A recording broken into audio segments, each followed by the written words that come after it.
Halo guys, balik lagi di channel After Asar barengan saya Kemal Shades dan saya Ali di segmen di horor.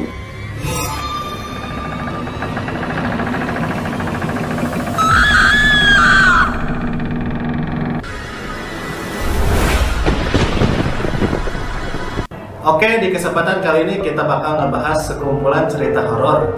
Sebelumnya saya ingatkan jangan pernah merasa nonton video ini sendirian karena mereka ada di sekitar kita. Mereka selalu melihat kita di sudut-sudut dimanapun kalian berada. Oke, cerita kali ini saya bakalan bawain tentang cerita kesurupan massal. Itu pengalaman pribadi saya. Itu ceritanya jadi pas saya masih jadi mahasiswa tingkat kedua, maksudnya tahun kedua. Semester 3-4 lah ya. Semester 3 karena kan jadi panitia penerimaan mahasiswa baru. Oh iya. Lagi ospek. Oke, saya langsung bacain ceritanya. Jadi pas tahun 2010 saya masih mahasiswa tahun kedua dan menjadi panitia penerimaan mahasiswa baru di salah satu universitas negeri di Kota Bandung, dan mengadakan kegiatan ospek itu kebetulan diadakannya di Gua Pakar Dago. Oh iya. Ya, Gua Pakar. Semua peserta ospek harus masuk ke Gua Belanda. Setiap 2 orang mahasiswa ditemani 2 orang panitia. Awalnya gak ada yang aneh, tapi pas acara hampir selesai, tiba-tiba seorang maba atau mahasiswi baru kehilangan kesadaran dan mengamuk. Sumpah serampah dia ucapkan, sampai kami panitia kewalahan. Akhirnya kita langsung dibawa ke kampus dan acara pun diberhentikan. Panitianya berapa orang? Panitia itu seangkatan biasanya kan sekelas 30-an. Yang di ospek itu mahasiswa barunya itu sekitar 70-an lah. Oh, 70-an. Karena 2 kelas. Nah, untuk panitianya sendiri biasanya sekitar 40, paling 30-40-an. Setengahnya lah ya, setengahnya. satuan itu lah. Oke. Sepanjang perjalanan, mahasiswi itu terus-terusan berteriak dan jadi pusat perhatian warga sekitar. Akhirnya kita sampai di kampus. Kita berusaha sebisa kita untuk menenangkan mahasiswi baru itu dengan membaca doa dan ayat-ayat yang kita bisa. Dan karena kami para panitia laki-laki merasa tabu untuk memegang perempuan, akhirnya panitia perempuan dan mahasiswi baru yang lain ikut turun tangan. Tapi yang terjadi, para mahasiswi malah satu persatu mulai hilang kesadaran. Jadi nggak hanya mahasiswi baru yang nenangin si yang kesurupan itu, tapi panitianya juga ikutan, ikut kesurupan juga. Bentar, kan ini kesurupannya tuh pas udah masuk atau masih di perjalanan? Enggak, kalau yang pertama cewek itu yang dibawa ke kampus, nah itu emang dari pas keluar dari Gua Belanda. Jadi kan ceritanya kita harus masuk ke Gua Belanda nih. Itu kan keluar di ujungnya. Ya. Nah udah keluar itu udah berapa lama, tiba-tiba langsung nggak sadar dia.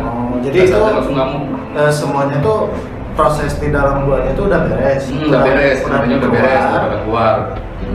Yang satu ke kerasukan. Yang satu kerasukan. Nah, akhirnya dibawa ke kampus. Soalnya kan lumayan dekat dari Dago Pakar ke kampus kita dulu di Dago 4, disuruhnya Dago 4. Sekarang udah nggak ada di kampusnya. Itu jadi di perjalanan mulai. Ya itu sepanjang perjalanan teriak-teriak kayak ngamuk-ngamuk kayak gitu. Dan serempak mengamuk. Setiap kali ada yang mencoba memegang orang yang kesurupan, seketika menular. Maksudnya kalau misalkan kita coba nenangin orang yang kesurupan, tiba-tiba nular gitu. Jadi ikut kesurupan gitu kitanya. Panitianya. Ya, panitianya. Dan anehnya itu nyerangnya tuh ke cewek. Ke cowok nggak ada? Nggak ada. Walaupun cowok mau berusaha megang, tapi nggak ini gitu, nggak kesurupan, cuman paling mental doang gitu. Bukan genit ya, mungkin ini kasih. Mungkin nantinya untuk laki-laki. Iya, emang. Kita lanjut. Kita makin kewalahan. Akhirnya ada seorang mahasiswi, kebetulan itu angkatan saya, yang kebetulan ayahnya biasa menangani hal seperti ini. Jadi ayahnya tuh udah biasa menangani orang yang kerasukan. Berarti si mahasiswa ini panitia. Kebetulan orang tuanya bisa. Orang tuanya bisa. Tapi si mahasiswinya bisa? Enggak. Oh enggak. Enggak, cuma ayahnya doang. 10 menit kemudian akhirnya beliau datang, maksudnya si ayahnya teman. Oh, jadi nunggu 10 menit. Si mahasiswinya ini calling ayahnya. Calling ayahnya, telepon ayahnya. Kemudian 10 menit kemudian baru datang. Kemudian beliau berdiskusi dengan mahasiswi yang pertama kali kerasukan. Jadi si ayahnya itu ngobrol sama orang yang pertama kali kesurupan, si mahasiswi yang di kesurupan gua Belanda. Ya. Dan ternyata setelah berdiskusi, sosok yang merasuki mahasiswa itu sosok yang berpengaruh di daerahnya. Misalnya kalau kita mah RT lah gitu, atau lurahnya gitu. Sesepuh. Oh, sesepuh. Ya, jadi mungkin kayak sesepuh gitu ya. Ya, si jinnya mungkin sesepuh di daerah Dagu Pakar Oh mungkin. ya, bisa dipahami. Kemudian diskusi kan tadi. Nah, menurut sosok tersebut, jadi si sosok itu ngomong ke si ayah, temen anaknya yang kebetulan waktu itu sedang bermain-main dengan seekor keong. Keong? Iya, ada keong dua itu kan suka ada keong yang main sih agak gede. Tapi bukan keong SpongeBob. Bukan, itu mah Gary.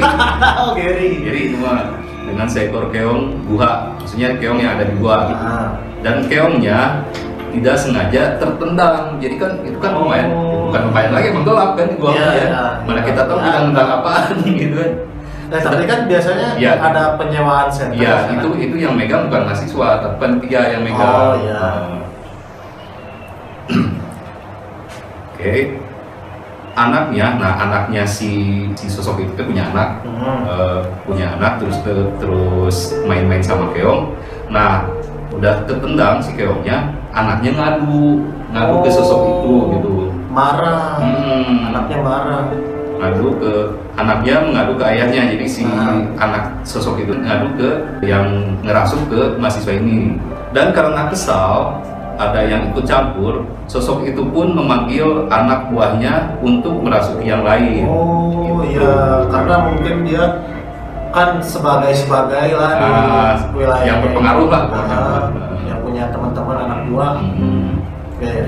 Setelah beberapa jam, ayah teman saya pergi sambil membawa beberapa botol kosong, dan keadaan pun membaik seperti semula. Waktu si ayah teman itu diskusi, itu kan ada di ruangan 5 ya, guna mahasiswa kan biasa. Oh, jadi dipisah ya? Dipisah. Soalnya kalau yang kesurupannya baru-baru biasanya suka sadar sendiri. Kecuali si mahasiswa itu, si mahasiswa yang pertama kali itu. Bandel lah itu ya? Iya, karena itu kan emang sosok yang berpengaruhnya. Nego-nego gitu ya? Kayak nego gitu. Ngapain? Apa, tujuannya apa, ngerasukin gitu. Nah, itu kejadian yang saya alami waktu menjadi mahasiswa salah satu universitas di Kota Bandung. Padahal ya, coba pas nenanginnya itu kondisi seperti sekarang, pakai social distancing gitu. Jadi kan gak COVID gitu ya? Iya, kan kayak COVID gitu, bersentuhan, nular.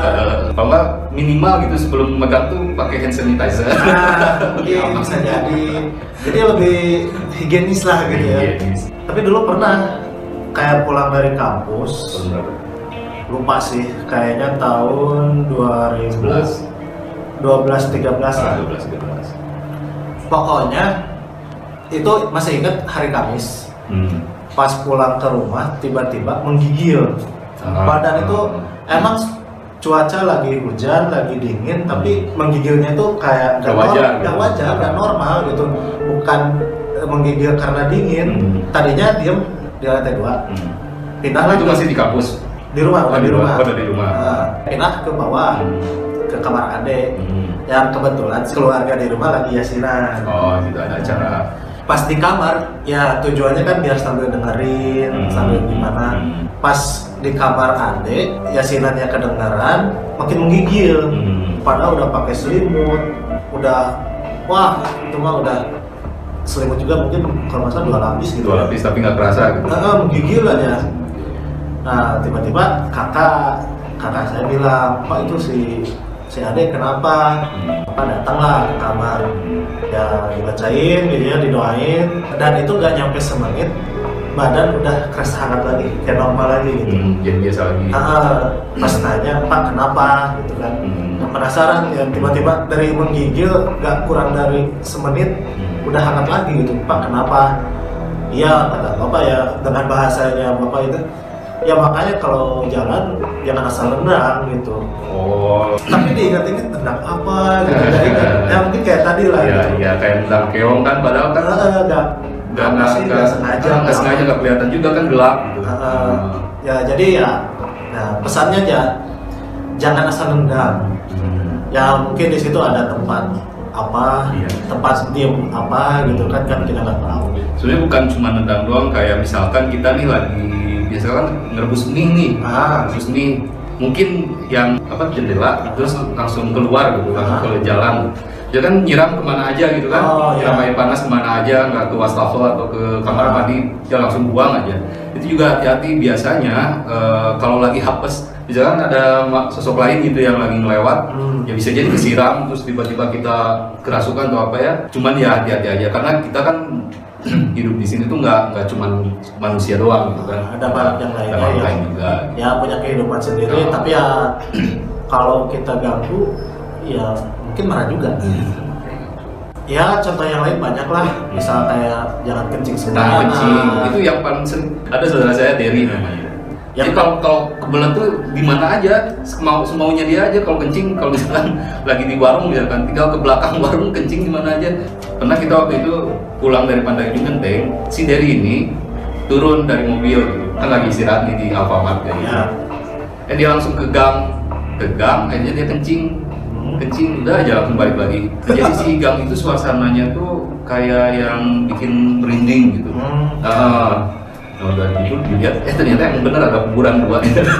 Tapi bukan kena kuburannya? Enggak sih, enggak. Waduh, coba itu kuburannya. Aduh. Cuma itu aja ada bekasnya dan baunya itu lumayan. Bau kencingnya maksudnya. Buat teman-teman yang ngerasa seangkatan atau mahasiswi yang kesurupan itu, saya juga lupa namanya siapa. Saking banyaknya ya itu. Iya, saking banyak. Kira-kira ada berapa orang kesurupan? Belasan. Oh, belasan. Makanya disebutnya kesurupan massal. Perempuan semua sih. Nah, yang ngerasa seangkatan ataupun yang ngerasa pernah kerasukan di cerita ini gitu, bisa sekalian komen atau mungkin kasih cerita dari segi dia sendiri gitu. Kan kalau dari segi saya, yang saya lihat sendiri kan kayak gitu, versi saya kayak gitu. Mungkin kalau misalkan teman saya cerita bisa beda lagi karena mungkin dia lebih detail gitu, bisa lebih detail. Kalau saya cuman garis besarnya aja kayak gitu. Oke, buat teman-teman yang sekiranya punya pengalaman horor, cerita horor, atau legenda horor yang orang Bandung atau orang manapun harus tahu nih, silakan share aja ke kita. Tulis aja di kolom komentar. Oke, cukup sekian video kali ini. Saya ingatkan kembali, selalu waspada jika kalian menonton ini sendirian. Konon, ketika kita mendengarkan cerita-cerita seram, mereka ikut mendengarkan bersama kita. Jangan lupa like, comment, subscribe, dan nyalakan loncengnya. Share sebanyak-banyaknya. See you on next video di After Asar.